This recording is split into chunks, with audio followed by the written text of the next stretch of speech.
Good evening, YouTube. Today we're going to be doing a review on a muzzleloader and the different styles of muzzleloaders today. Now, Yes,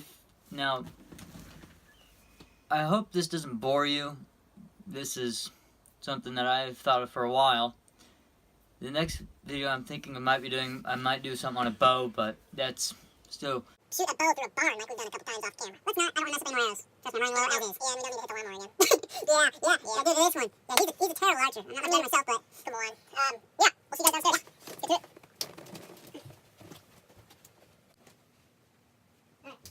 Alright. Oh, my goodness. There she is, right next to the muzzle. Oh, there you guys are. That's good. You ran off too? Yeah, I'm sorry to get the light on. Some of the lighting down here is pretty bad, so I'm going to try and take the light off my face so I don't have evil eyes. Haven't gone through and actually put light bulbs in every light around here. I only got two. I've got one, two's out up there. Why the hell is the fishing rod up there? I don't know. So show that. What's that doing up there, See that? There's the end of it. I guess that's this household. Yeah, that's my road. Yep. Alright, let's get to the muzzleloader. Muzzleloader sitting right there. This puppy right here. And I'm blind from the light, but that's already. This right here is a modern day muzzleloader called an Inline. These are relatively new still. I'm not sure when they exactly came out with them. This hence the name Inline from...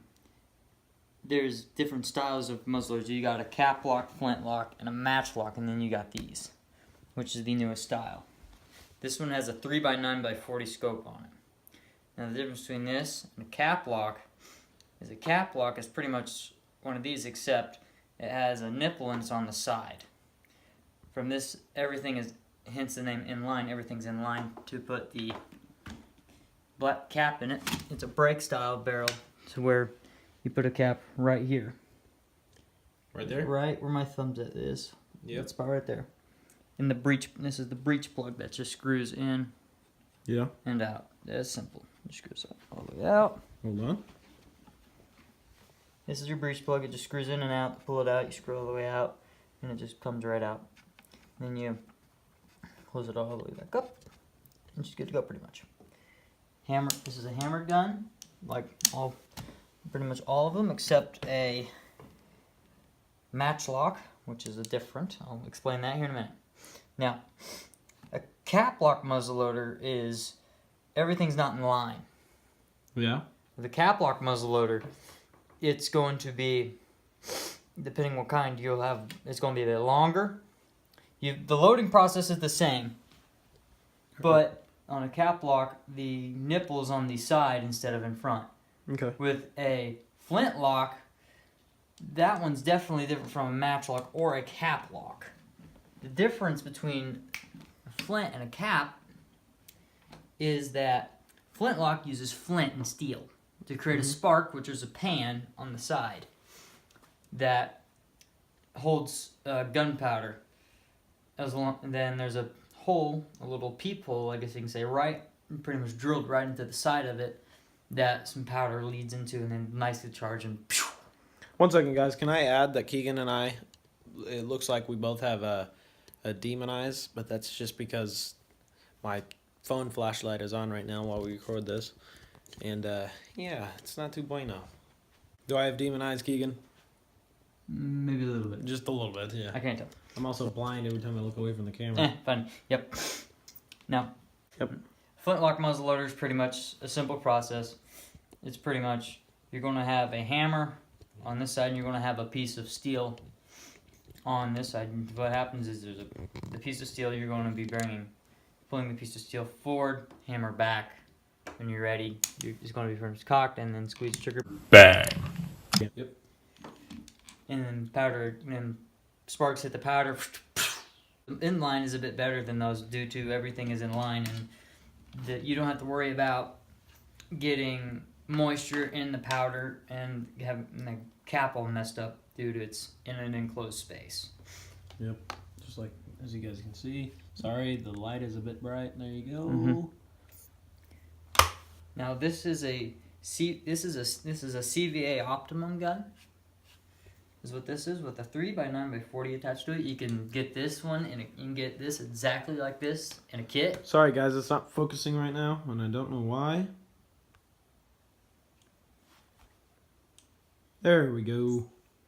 Now you can get this exact same gun at I believe you can get it at Walmart, Dick's, and they sell them. For a muzzleloader, you do not have to go through a background check to get it, since it's not theoretically classified as a firearm. For some reason. Well, But I'm alright with that. I mean, imagine it takes eons and a half to reload, but yeah. Indeed. Let's talk about the features of this gun. Features? Well, it's going to come with a 3x9x40 scope. Which we will show you guys the inside of that here in just a moment. This isn't the original scope that this comes with. I have that scope currently set on my bolt action 308. Which we did a review on not too long ago, if you guys want to go check that out. Yes, indeed, we did. It's a very good video. Yes. This gun, I believe, is like a 2... I don't know. I'm going to say 250 to be safe. I'm pretty sure it's under 250. Yeah. Easily. To take this apart, it's super simple if you want to clean it. You don't have to take the breech plug out to clean this. I advise you do. You know how breech plug work. You know how it works. Righty tighty, lefty loosey. It just unscrews just like this. I'll spin you guys just like the breech plug. I wouldn't do that, dude. You might get him sick. Nope, there it goes. There it goes. Let me see the breech plug. That's the breech Pretty plug. long, but The breech plug, pretty much. and she's oiled up, as you can see. He takes pretty good care of it. Yeah. On the barrel. I'll see if I can focus. Barrel. That's the cleanest I was able to get. I can get it cleaner, is that I ain't gonna use there's the all the scope. patches. It's a little. You guys can actually see the crosshair very well right now, but because I have the light on, you guys can't see the other side of the wall. But yeah, that's what the scope looks like. Now, the breech plug right here has a little hole in there. See, if you can't really see it, there's a tiny little hole in there. Yep. You can see it just fine. And through that, on this side, this is what the sparks go flying through. I don't think you'll be able to see through it. Oh, maybe you can. Yes, you can. Maybe barely, but yeah. Yeah, and as long as you keep this clean, this gun won't have any problems firing. If you don't keep this cleaned properly. Sorry about the focusing, guys. If you don't keep this puppy cleaned properly, it'll suck every time you shoot it. It'll suck every time you shoot it. It might not go off, and it might go off, especially if you don't clean this. If you keep this pretty much well cleaned, then it'll go off and it'll go bang nearly every time. Yep. But I don't know. I've always kept it clean. Now, obviously, you do not want to use modern day gunpowder in the smokeless powder. You do that, it creates unsafe pressures in the barrel, and possibly boom. Yep. There are some videos out there that if you want to go check out, Keegan and I watched those. It was about a year ago. He showed me. And these guys did it, and let's just say when you put too much in it, it explodes the entire gun. If you want to go see what happens with an old school muzzleloader when you do that, go to Iraq Veteran 8888.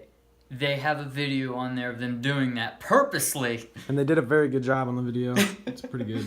Is what they did. They pretty much They took an old muzzleloader. Yeah, they took an old school cap lock, I believe. Is it a cap or flat? I don't remember. And they did a double charge and a triple charge. Yep. Which, if it's regular black powder, you could probably if you weren't paying attention using regular powder, you double charge it. It's gonna hurt, but it might not necessarily blow up. But it's going to have some more thump to it. Triple charge it. It's definitely going to have a lot more thump. It may not blow up. It may blow up. They also tested what happens if you put multiple balls in it. Yeah. I don't know if they did that. Yeah, they did. I don't remember. Well, it might have not have been in the same video, but I know they've probably done a video somewhere on that. Yeah. Now, this gun does come with regular iron sights. I have them took off. The hole for one's right here. If you can see, it's right where my fingers Hold on, are. watch your finger. Right there. Move your finger. Right. Yeah. Here, I'll focus for you guys. It's right there. There you go. There's one, and then there's other one is on the other end of the barrel. Obviously, which I have it taken off right at the there. moment. Obviously, let's screw the breech plug back in real quickly here. This might take a minute. I might speed this up. So if we're talking really fast right now, I don't know what's going on. Sorry. If I am talking too fast for you, you can always When run we the speed video. it up. Oh, okay. Now this muzzleloader did in this case come with a piece off to the side, but mine broke off. Now You mine guys can probably see right here. actually broke off. Yep, it's a little broken. Yeah, so you don't have to deal with this problem right here. You have to kind of get where you don't have to get your finger actually up in there like this. Oh yeah, I remember when it was on there. Yeah, it hurts a little bit. And you can go like that. Now, the loading, if you're thinking about getting a muzzleloader, I'll just tell you pretty much how to load it. Oh, okay. When you're loading the muzzleloader, make sure you have it pointed away from you, like this, off to the side, not up here like this. You do something wrong, there goes your head and brains. Yep. Pretty much. And obviously, you guys know from him just unscrewing the breech plug, it was not loaded. So don't be putting any hate comments. Yep. Now, so what you're going to be doing is you're going to be adding, in this case, since I use a different kind of powder, I use black powder, obviously, but you can use regular black powder where it's grained, or you can use what they call pellets, which come in 50 grains each. I put about 100 grains in there. I have no idea if you can put 150 grains in there. I guarantee you probably can, and it should be fine, but it's definitely going to recoil a lot. Yes. Yes. Brakes, and obviously you put your cap in You guys there. can see the crosshair whenever I even skim over it. As you put your cap in there, and then you're ready to go blast yourself a deer. Take the barrel off. It's super simple. All you have to do is unscrew this right here. You just have to unscrew this bolt. This will pop right off, and then just break it, and that should come right out. Yep. And then when you put it back, you just take this and slip it back in, and it'll close up. And you take this piece, slap it back on there. It can be a bit difficult to do so, and screw it in. With this screw right there, if you guys do get this gun. Now, we will make sure to put this gun, the brand of this gun, and blah blah blah. It's a CVA Optima. Right here. See right. Let me focus. Optima. No, Optima, whatever you want to call it. Now, if you want to take the stock off, super simple. All you need to do is unscrew the screw right here. Once you unscrew this will pull right out, and there's going to be another piece in there. I should not be holding it like I am. That's not good on the scope. And there's going to be another bolt in there. It's an Allen bolt. It's an Allen bolt. And then once you get that done, this stock just pulls right. This just comes right off. Super simple, easy. See here, what else about this I can think of? It does not come with slings. Yeah, it comes with sling mounts, obviously. Both sides. One there, down there. Right here. Does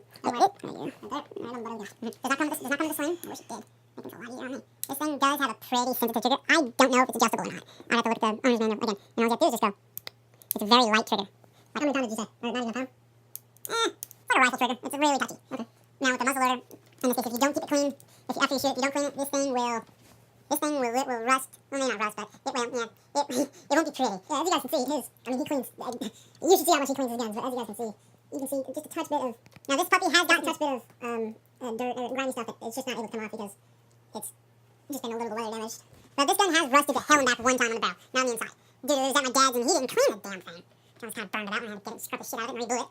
Pretty much strip it and reglue it. Which you can get all that stuff. Like Walmart. If you really want to. It's an easy process. Then there's one nice thing about this is that this you will not. You'll be able to keep hold of it nice. Comes with a nice little texture right here. Comes with that. It's not rubberized. No, it's just hard plastic. You guys can probably hear it. It does have a pretty nice. Yes, it's I felt it before. It's very nice. Hold on, let me focus. Soft.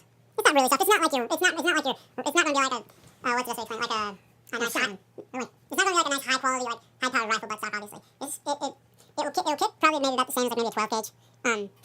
The difference between now, these guns are loud, they're very loud obviously, but it's from like a shotgun and this, it's a different kind of sound. This makes more low rumble boom than a shotgun sound, more like a snappy bang. Since this is a projectile moving a lot slower, this is a 50 caliber version. You can't get these in a 45 caliber, sorry. In a 45 caliber, there's a couple more I can't think of offhand. I'm sorry guys if I can't get the editing software I use. There's an option to get rid of the red eye thing that's going on here from the light, but if I can't get that removed, I'm sorry. If he looks like a demon the whole time, then you need to go take it out. Yeah, that's really it about this gun. If you really don't want to get this into old school, go for a cap lock. This uses a different kind of primer. This uses a different kind of primer from a cap lock. This uses a whole different style primer. This pretty much uses a shotgun primer. This is why I use out of this. It's pretty much a shotgun primer. Because a cap lock, the primer on it is where you can actually stick it on a nipple, is what it's called, and you can you can put it on a nipple and actually has an indentation in it, and it stays on there for a while. That's all I got to tell you for this muzzleloader. If this gets blocked up, get a clean piece called a nipple pick. This is what it's called. It's called a nipple pick. You can look online, look up nipple pick for a black powder muzzleloader, and you should be able to find one really easily. For not too expensive as it is, it's just a little wire. Going through there, you got a small wire. Now shooting this gun's different from shooting a regular rifle. When you shoot this one, make sure you keep in that same position for a couple seconds after you fire it because there is a delay. Because there is obviously a delay. This than a cartridge gun. And that's it for the CVA Optima muzzleloader. So if you like this video, please like and subscribe. Thank you guys for watching, and we will see you guys next time.